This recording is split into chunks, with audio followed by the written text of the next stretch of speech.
എല്ലാ കാലത്തും പ്രത്യേകിച്ച് ഇന്നത്തെ സമൂഹത്തിൽ വളരെയേറെ പ്രസക്തിയും പ്രാധാന്യവുമുള്ള ഒരു കാര്യത്തെക്കുറിച്ചാണ് നമ്മൾ ഇന്ന് പറയുന്നത്. ഷഡ്ജഗീത എന്നുള്ള പേര് കേൾക്കുമ്പോൾ അത് ഒരുപക്ഷെ ആദ്യമായിട്ടായിരിക്കാം നിങ്ങൾ കേൾക്കുന്നത്.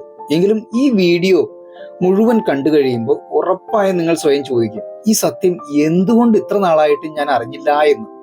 ഓക്കെ, വീഡിയോ സ്കിപ്പ് ചെയ്ത് പോകാതെ കണ്ടോളൂ. കണ്ടിട്ട് നിങ്ങളുടെ അഭിപ്രായങ്ങൾ കമന്റ് ചെയ്യാൻ മറക്കണ്ട കേട്ടോ.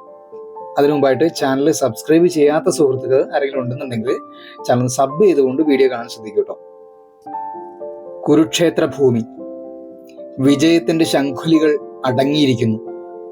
എന്നാൽ ധർമ്മപുത്രനായ യുധിഷ്ഠിരന്റെ ഉള്ളിൽ ആ വിജയാഘോഷങ്ങളില്ല. മറിച്ച് ബന്ധുനാശത്തിന്റെ കനൽ എരിയുകയായിരുന്നു അദ്ദേഹത്തിന്റെ ഉള്ളിൽ. രക്തം പുരണ്ട മണ്ണിൽ ശരശയ്യയിൽ കിടക്കുന്ന ഭീഷ്മ പിതാമഹന്റെ പാദങ്ങളിൽ വീണ് യുധിഷ്ഠിരൻ ചോദിച്ചു, പിതാമഹ, എന്തിനാണ് ഈ ജീവിതം? ജയവും പരാജയവും ഒരുപോലെ കൈപ്പുള്ളതാവുന്നത് എന്തുകൊണ്ടാണ്? ജീവിതത്തിന്റെ യഥാർത്ഥ ലക്ഷ്യം എന്താണ്? സന്തോഷവും ശാന്തിയും എവിടെയാണുള്ളത്? ഒന്ന് പറഞ്ഞു തരൂ പിതാമഹ. യുധിഷ്ഠിരന്റെ ആശങ്കകൾക്ക് മറുപടിയായി ആ നിമിഷം മരണത്തെ കാത്തുകിടക്കുന്ന ആ യുഗപുരുഷൻ ഭീഷ്മർ തന്റെ പൗത്രന് നൽകിയ ഉപദേശമാണ് ഷഡ്ജഗീത. ജീവിതമെന്ന മഹാരാഗത്തിലെ 6 സ്വരങ്ങളെ കുറിച്ചുള്ള മഹാസത്യം.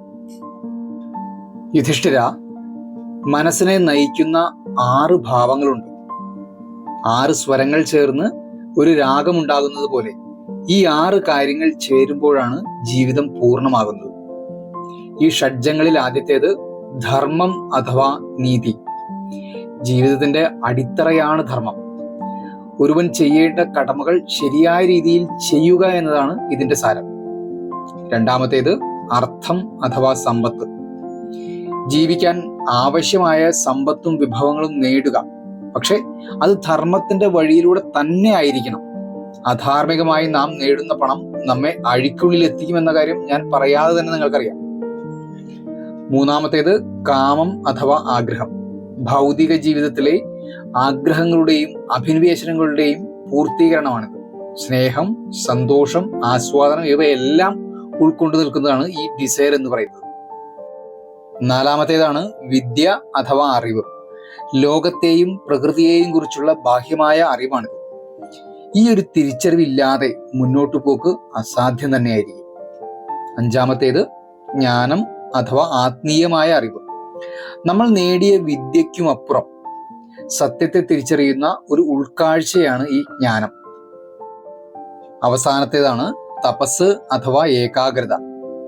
6 കാര്യങ്ങളിൽ ഒഴിച്ചുകൂടാൻ പറ്റാത്ത ഒന്നാണിത്. ലക്ഷ്യത്തിലെത്താനുള്ള കഠിന പ്രയത്നവും ഇന്ദ്രിയങ്ങളെ നിയന്ത്രിക്കാനുള്ള കഴിവും നമ്മൾ നേടുന്നത് ഈ തപസ്സിലൂടെയാണ്. ഈ 6 കാര്യങ്ങളിൽ ഏതാണ് മികച്ചതെന്ന് പലരും തർക്കിക്കും.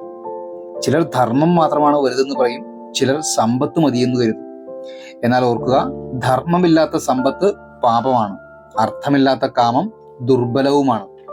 ഇവയെല്ലാം വിദ്യയിലൂടെയും ജ്ഞാനത്തിലൂടെയും ശുദ്ധീകരിക്കപ്പെടുമ്പോഴാണ് ഒരാൾക്ക് പരമമായ ശാന്തി ലഭിക്കുന്നത്.